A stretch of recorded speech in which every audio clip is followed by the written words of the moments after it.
नमोस्तु गुरुदेव। अकाल यदि अनाज का हो तो मानव मरता है, किंतु अकाल यदि संस्कारों का हो तो मानवता मरती है। तो फिर आज युवा पीढ़ी संस्कार विहीन क्यों होती जा रही है? बहुत अच्छा वाक्य कहा। अगर अकाल अनाज का हो तो मानव मरता है और अकाल संस्कारों का हो तो मानवता मरती है। मुझे तो ऐसा ही लग रहा है कि आज दिनों दिन संस्कारों का अकाल बढ़ता जा रहा है, इसलिए मानवता का ह्रास हो रहा है।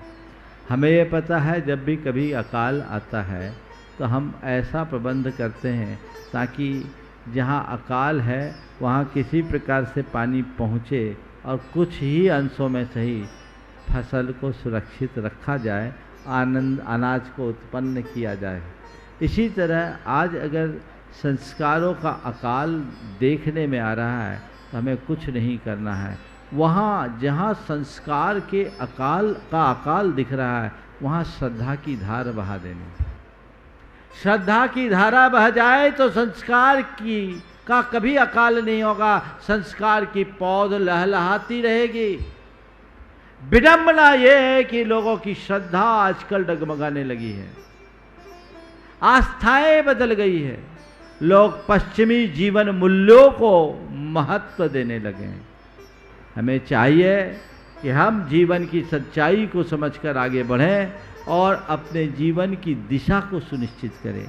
जब तक हमारे हृदय में सांस्कृतिक निष्ठा और या श्रद्धा है तब तक संस्कार विहीनता कभी नहीं होगी, और जिनके ये नष्ट हो जाएंगे उनमें संस्कारों का समारोपण कभी नहीं। नमोस्तु गुरुदेव। आज के डिजिटल दौर में हम अपने बच्चों की परवरिश कैसे करें? डिजिटल दौर में बच्चों की परवरिश भी ऐसे करें कि बच्चे डिजिटल तो हो पर उनका जीवन क्रिटिकल ना हो। डिजिटल हो, क्रिटिकल ना हो। उनमें संस्कारों की चमक दिखनी चाहिए पर इस चकाचौंध की छाप नहीं पड़नी चाहिए। मैं डिजिटल युग का विरोधी नहीं हूँ। मेरी दृष्टि में ये डिजिटल दौर हमारे लिए बहुत अर्थों में उपयोगी भी है। इसने हमारे कार्यों को सरल किया है, सुगम किया है। अगर हमने अपने बच्चों के मन में और बच्चों से पहले खुद के अंदर औचित्य गुण को विकसित कर लिया तो ये हमारे लिए वरदान है। औचित्य गुण का आशय है क्या करना और क्या नहीं करना, क्या सही है और क्या गलत है। ये समझ विकसित होनी चाहिए। किस साधन का मुझे कितना उपयोग करना है, ये समझ मन में होनी चाहिए। यदि ये दोनों बातें हो जाए तो जीवन अपने आप चमक जाएगा, और आज लोग इस दिशा में कर रहे हैं। मैं आपको बताऊं, ये शंका समाधान डिजिटल माध्यम से ही तो आप लोगों तक जा रहा है, टेक्नोलॉजी से ही तो जा रहा है। कल अंतर्राष्ट्रीय योग दिवस था, विश्व भर में लोगों ने योग किया, भावना योग किया। कल बहुत लोगों ने भावना योग किया। मुझे बाद में बताया अजमेर से प्रकाश पाटनी ने भी बहुत 600 लोगों को एक साथ भावना योग कराया। बहुत सारे लोगों ने किया, पूरे देश में किया। ये क्या है? डिजिटल ही है ना, इसे गलत कैसे कर सकते हैं? तो साधन गलत नहीं होते, उसका प्रयोग गलत हो सकता है। तो हमें उसका विवेक जगाना होगा।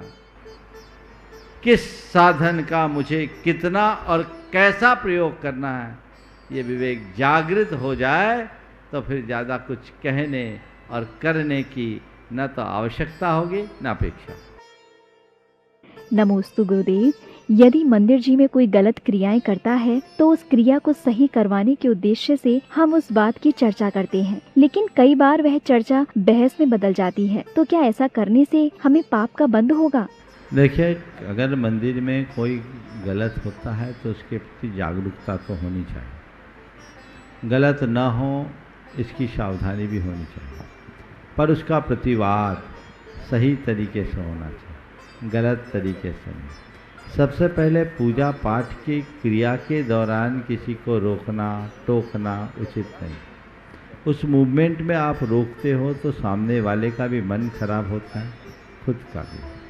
यदि कोई व्यक्ति अजानकारी वश गलत कर रहा है, कोई नया व्यक्ति है वो कर रहा है, या कोई व्यक्ति पूर्वाग्रहवश भी ऐसा कर रहा है, तो उस मूवमेंट को पूरा हो जाने के बाद धैर्यपूर्वक उस व्यक्ति को अकेले में बुलाइए और समझाने की कोशिश कीजिए। यदि वो समझ ले तो बात वहीं ख़त्म हो जाए, नहीं समझे तो मंदिर के प्रबंध व्यवस्था से संबद्ध लोगों तक ये बात पहुंचानी चाहिए और अपनी बात को अत्यंत तार्किक तरीके से रखकर ऐसी प्रवृत्तियों पर अंकुश लगाने का प्रयास करना चाहिए। लेकिन खींचातानी, बहस, विवाद, इसमें कुछ भी सार नहीं। हम तरीके से काम करें, अथॉरिटी से बात करें। लोग प्राय उनसे अपना बहस शुरू कर देते हैं जिनका कोई लेना देना नहीं होता। तो जिनसे हमें कुछ लेना देना है, जो अथॉरिटी है, उनको बोलें और सबसे पहला प्रयास उनसे कहें जिनके द्वारा ऐसी गलती हो रही। बहुत कम लोग होते हैं जो पूर्वाग्रही होते हैं, ज़्यादातर लोग तो अजानकारी में ऐसा करते हैं। तो उनको हम अगर सही जानकारी देंगे तो वो बदलेंगे, और नहीं बदलते तो जो मैंने कहा, जिनके हाथ में प्रबंध तंत्र है, उनसे ये बात कराएं। नमोस्तु गुरुदेव। गुरुओं के सानिध्य में रहने के बावजूद भी यदि कोई मादक पदार्थों का सेवन करता है तो उसे कितना पाप लगेगा और इस समस्या से निजात पाने के क्या उपाय हैं? जो गुरुओं से जुड़ा है वो भाग्यशाली, लेकिन गुरुओं से जुड़ने के उपरांत भी अगर शराब जैसी निंद वस्तुओं का सेवन करता है तो महान लज्जाजनक। ऐसे लोगों को चाहिए थोड़ा थम कर विचार करे कि आखिर मैं क्या कर रहा हूँ और कहाँ जा रहा हूँ। हम जिस गुरु की शरण में हैं, जिनसे हमें जीवन का यह मार्ग मिल रहा है, उनके साथ रह कर के भी हम ये कार्य करें, ये शोभा नहीं देता। बल्कि ऐसे लोगों की नैतिक जिम्मेदारी भी होती है। कई बार लोगों के द्वारा यह भी कहने में आता है, देखो गुरुओं के तो आगे पीछे घूमता है और ऐसा करता है, तो उससे तुम्हारा जो होता है सो होता ही है। हम लोगों की छवि पर भी आँच आती है। तो ये जिम्मेदारी है कि यदि तुमने गुरु से अपने आप को जोड़ा और गुरु कृपा पाने का सौभाग्य पाया है, तो अपने हाथ को कलंकित मत करो। इन अपवित्र वस्तुओं का स्पर्श भी नहीं होना चाहिए। तो जो लोग, यद्यपि ऐसे लोग गिनती के होंगे, लेकिन फिर भी मैं उनसे कहता हूँ, हर व्यक्ति को हमेशा इन बातों से दूर रहना चाहिए। मैं ऐसे लोगों से को अपने से दूर तो नहीं करना चाहता, गुरुओं से दूर तो नहीं करना चाहता, पर मैं चाहता हूँ कि वो वैष्णव से दूर हो जाए, जिससे उनके जीवन में पवित्रता आ जाए। और लोगों को अपने जीवन में ये सुधार जरूर लाना चाहिए, अन्यथा उनके हाथ कुछ भी हासिल नहीं होगा। नमोस्तु गुरुदेव। मंदिर क्या है और हम मंदिर क्यों जाएं? पहले तो मैं कहूँगा, मंदिर का सीधा अर्थ है जहाँ मन दीक्षित रहे उसका नाम मंदिर। मंदिर, मन दीक्षित रहे उसका नाम मंदिर है। अब रहा सवाल, मंदिर क्यों जाना? अपने मन को चार्ज करने के लिए जाना। आप अपने मोबाइल को कहाँ चार्ज करते हो?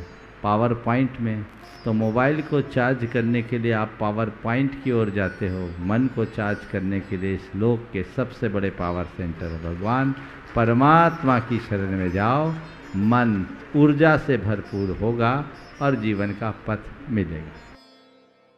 नमोस्तु गुरुदेव। बेहतर समाज के निर्माण में इंसान की क्या भूमिका होनी चाहिए?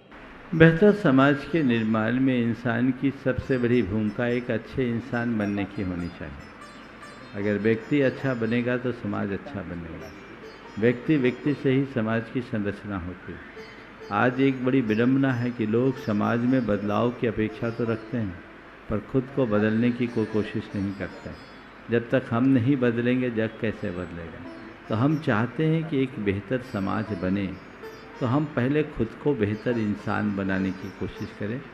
एक एक घटक अगर अच्छा बन जाए तो पूरा समाज आपो आप अच्छा बने। नमोस्तु गुरुदेव। कुछ लोग वर्तमान प्रबंध समितियों की आलोचना करते हुए अधिकार को छीनने का प्रयास करते हैं, जबकि कुछ लोग साथ में काम कर अधिकार प्राप्त करने का प्रयास करते हैं। गुरुदेव, साधारण मनुष्य को कौन सा रास्ता अपनाना चाहिए? देखिए, हमें बड़ा सकारात्मक रुख होना चाहिए। समाज के क्षेत्र में यदि किसी को काम करने की भावना है तो सबसे पहले सामाजिक या धार्मिक संस्थाओं को श्रद्धा और सेवा के आयतन के रूप में देखना चाहिए।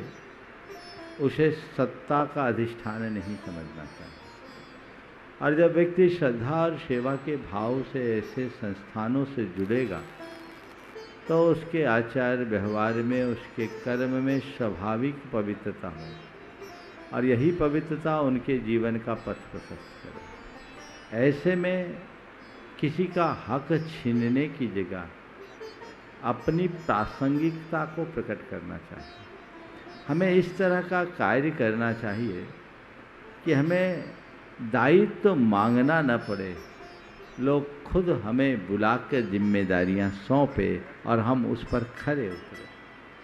आजकल बड़ी छीना झपटी होने लगी। पहले ज़बरदस्ती बैठाया जाता था, अब ज़बरदस्ती उठाया जाता है। बड़ा परिवर्तन हो गया। ये चीज़ें ठीक नहीं है। राजनीति के क्षेत्र में ऐसा हो तो बात जुदी है, लेकिन धार्मिक सामाजिक संस्थानों के साथ ऐसा होना कतई शोभास्पद नहीं। नमोस्तु गुरुदेव। ईर्ष्या प्राय अपनों से ही क्यों होती है, परायों से क्यों नहीं? ईर्ष्या प्राय अपनों से ही क्यों होती है, गौरव से क्यों नहीं? चुभता आँख में वही चुभता है जो आँख के निकट होता है, दूर का थोड़ी चुभता है। कचरा जब आँख में आता है तब चुभता है, बाहर रहने से नहीं। व्यक्ति की अच्छाई या बुराई हमें तभी प्रभावित करती है जब वो हमारे निकट होता है। ईर्ष्या एक प्रकार की प्रतिद्वंद्विता से उत्पन्न भावना है। तो हमारी प्रतिद्वंद्विता सदैव अपने निकट के लोगों से होती है, दूर से नहीं होती। इसीलिए ईर्ष्या अपनों से होती है, गैरों से। नमोस्तु गुरुदेव। धन बल, छल बल, बाहुबल, मन बल और आत्म बल में से कौन सा बल जीवन में सहायक है? वो बल है धन बल, छल बल, सत्ता बल, बाहुबल। ये हम सब के मन में अभिमान भरता है और बाद में हमारी हालत पस्त कर देता है। ठीक है, वैसे ही जैसे फूला हुआ बैलून थोड़ी देर सुंदर लगता है, उसकी हवा निकल जाती है तो उसकी शक्ल भी बदल जाती है। तो ये जिनके पास धन बल, छल बल, सत्ता बल, बाहुबल है, वो ऐसा ही है। कर्म बल हमारी आत्मा की सत्ता को दबाता है, उसकी ताकत दिखती है। लेकिन इन सब से बड़ा बल यदि कोई है तो मनोबल और आत्मबल है। हमें अपने मनोबल को सतत ऊंचा बनाकर रखना चाहिए। जिनका मनोबल ऊंचा होता है उनका आत्मबल भी ऊंचा होता है और इसके बल पर ही हम अपने जीवन को ऊंचा उठाने में समर्थ होते हैं। तो अपने मनोबल को कभी गिरने न दें, इसे ऊंचा बना करके रखें, हमारा जीवन स्वाभाविक रूप से प्रशस्त हो। नमोस्तु गुरुदेव। सुख का मीलों लंबा रास्ता आराम से कट जाता है, लेकिन दुख का छोटा सा रास्ता भी दुष्कर लगता है। तो कहीं ऐसा तो नहीं है कि हमें सुख के रास्ते पर चलने की आदत सी हो गई है? सुख का रास्ता आराम से कट जाता है, पता ही नहीं लगता, पर दुख का छोटा सा रास्ता भी पार करना बड़ा दुष्कर हो जाता है। तुमने ये बहुत सही पूछा है कि कहीं ऐसा तो नहीं कि हमें सुख के रास्ते पर चलने का अभ्यास हो गया है, आदत सी पड़ गई है। बिल्कुल मैं कह सकता हूँ, मनुष्य के जीवन की यही सबसे बड़ी विडंबना है। वह सुख को भोगने के लिए तत्पर रहता है, दुख को झेलने के लिए तैयार नहीं होता। जबकि उसे समझना चाहिए कि दुख के बिना सुख भी कभी नहीं आता। काली रात को गुजारे बिना प्रभात का दर्शन कहाँ होता है। आज तुम हाईवे पे चल रहे हो, ये हाईवे भी जहाँ बना है कभी वह भी पत्थरों का ही होता था, उसे बनाने में बहुत श्रम मिला। तो हम धीरे धीरे करें। और ये मनुष्य के धैर्य की भी कमी।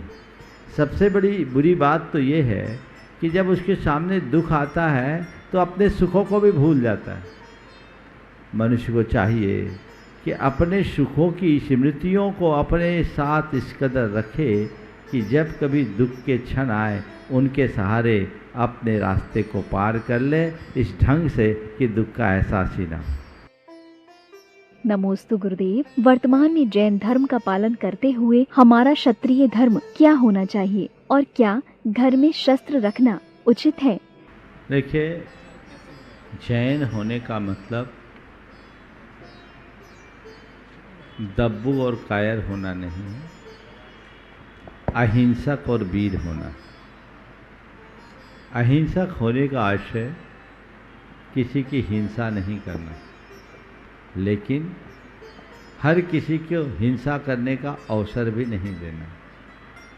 अन्याय अत्याचार मुक्त जीवन जीना, तो इस धरती को भी अन्याय और अत्याचार से मुक्त बनाए रखने का पुरुषार्थ प्रकट करना। जो सांवला जी ने अपना वक्तव्य दिया था वो अतीत में जैनों के द्वारा किए गए वीरोचित कर्तव्यों का आख्यान था, और ये हमारे रगों में है, ये हमारे खून में है। तो हर जैन को स्वयं के धर्म का पालन करते हुए समाज और राष्ट्र के प्रति अपने कर्तव्यों का पालन करना चाहिए। हम पर वैयक्तिक रूप से कोई कितना भी बड़ा आघात करे, आप श्रावकों के लिए जैन धर्म कहता है, उसके लिए प्रतिकार की कोई ज़रूरत नहीं है। लेकिन यदि कोई हमारे परिवार, कुटुंब, समाज, धर्म, संस्कृति या राष्ट्र पर उंगली उठाए तो उसको जवाब देना तुम्हारा धर्म है, कर्तव्य है। उस समय उसे क्षमा कर देना कायरता, क्योंकि ऐसा नहीं करने से अराजकता फैलेगी। अनेक अनेक महापुरुषों ने अपने जीवन में ऐसे कर्म किए हैं, इसलिए हमें इन बातों का अच्छे से ध्यान रखना चाहिए और उसका पालन भी करना चाहिए, ताकि हम अपने जीवन के पथ को प्रशस्त कर सकें और अपने भावी जीवन को उज्जवल बना सकें।